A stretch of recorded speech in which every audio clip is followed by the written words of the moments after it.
Welcome to episode 7 of Elon Musk Woke Messiah by LBN book that we're reading through. I believe episode 7. And we start with a heading that says, I'm thankful that... I'm thankful that Elon has a good heart and cares about the human race. Can you imagine someone with his intellect and resources if he had evil intentions? Yikes. Bet he could engineer some pretty sinister plans. Yeah, I'm thankful he has a good heart too. Yeah, I don't know, I don't think a lot of people would want to be Elon Musk. How many people would be in his position and still be putting in the hours and doing what he's doing? I think he's definitely wired differently. Definitely wired differently for me, but it's pretty easy to appreciate the type of work he's putting in given everything he's already accomplished, and definitely thankful that he's not sinister. LBN 2037 Explorer reads, change has always fascinated me almost as much as truth. Change too slow and one loses interest. One loses patience. Change too fast and one is lost. One loses understanding. Evolution ultimately occurs at a very specific and exact speed. Change must be understood and comprehended to be consciously implemented. Yet most change is done without our approval or awareness. Perhaps our conscious selves are a small part of us, tolerated by the heavenly and angelic unconscious side of ourselves. A carnal cyst unknowingly connected to something much more divine. A cancer desperate to spread, yet prevented by its ignorance. Whoa. Yeah, that is interesting. Change, I think one point he makes is that it occurs at a certain pace to really take hold, which is easy to see. If you go too slow or too fast, it doesn't really work very well. But also the whole conscious versus unconscious side. And that's kind of, again, like, paradox is probably the wrong word, but like the two ends of the spectrum, you have these two competing things. And yeah, is our unconscious, really our big mover? Does it, is it responsible for 90% of the way we think and act? And our conscious self is 10%. What is that breakdown? It's anyone's guess, I guess, but definitely something to think about. Interesting. I've also noticed, listening back to these episodes, I say interesting a lot. I don't know how or if I care to curb that, but just something I've noticed. Below that is a heading that says, answer me this. What travesty would be bigger than Elon not being able to finish his life's work? How many people would have to die? How much destruction would have to take place to have as much of a negative effect as Elon not completing everything he is capable of? Whoa. That's an interesting thought as well. So it's like, how much of a positive impact is Elon's work going to have on humanity?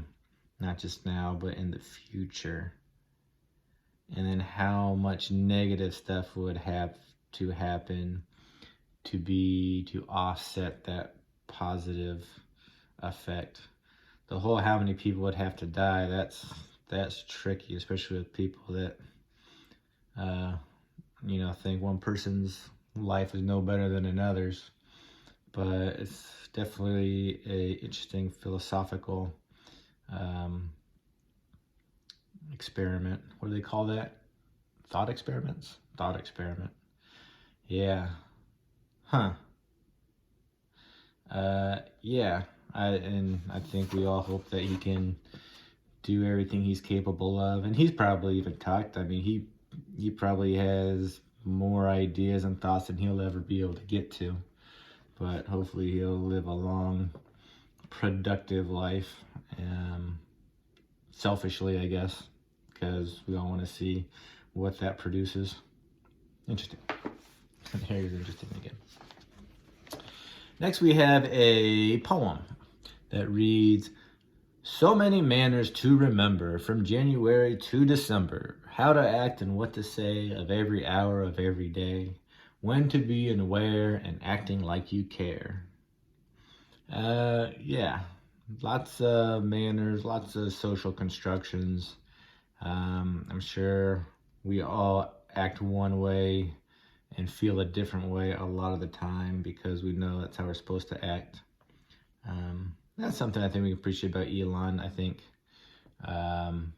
he seems genuine in his words and actions, um, but still trying to be polite.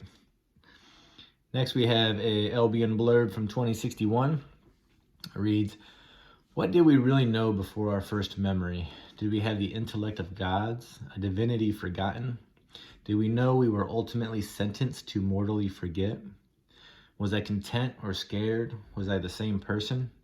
Was I closer or further away from truth, from knowledge? I know I could not have been much further away. What if I was closer? What if I thought perfectly? How pitiful to walk ignorantly down the wrong, lonely road, all the while convinced we are heading towards utter exaltation. Is this our grand destiny, our divine and perfect purpose? So I think, and he's had other blurbs like this talking about memory and being born, before he was born, and what he could remember. But now he's talking about how he thought.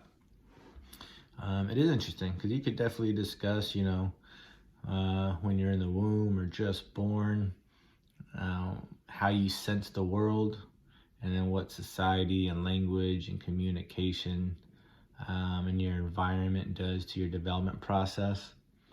And yeah, since we don't come out talking, we really can't express that. So it is an interesting, weird, hard to explore part of the human life. So he's asking a lot of questions that can't easily or ever be answered, but still thought-provoking. Speaking of thought-provoking, we have a heading that reads, population of Mars, 2022, 0. 2032, 420. 2042, just under 13,000. 2052, just over 50,000. 2062, over 221,000. And 2072, 696,969. So in 50 years, we'll have over 500,000 people on Mars. Interesting. Yeah. In 2032, 420, that doesn't sound impossible, no? And then you ramp things up.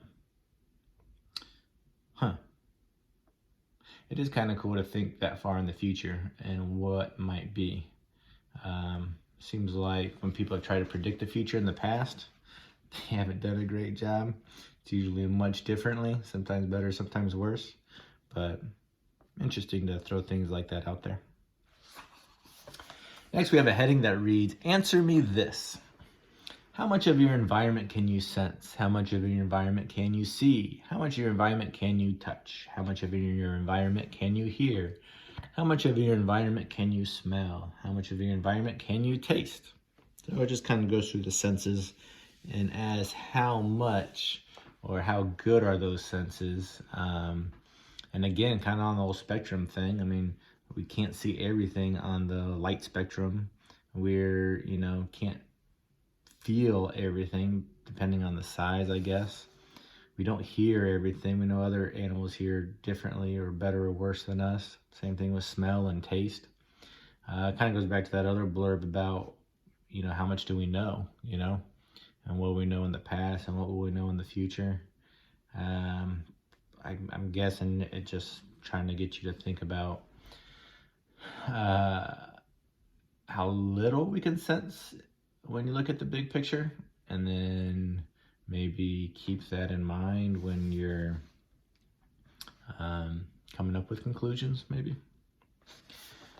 Then we have an Albion blurb from 2060 that reads, after extensive and exhaustive study, I found two truths, as sound as a truth can be, valid and logical. Truths that become even more valid as we learn more. Truths that govern all aspects of life, personal and social. From religion to philosophy to science, all personal belief systems. These truths are the universal dynamics of determination and balance.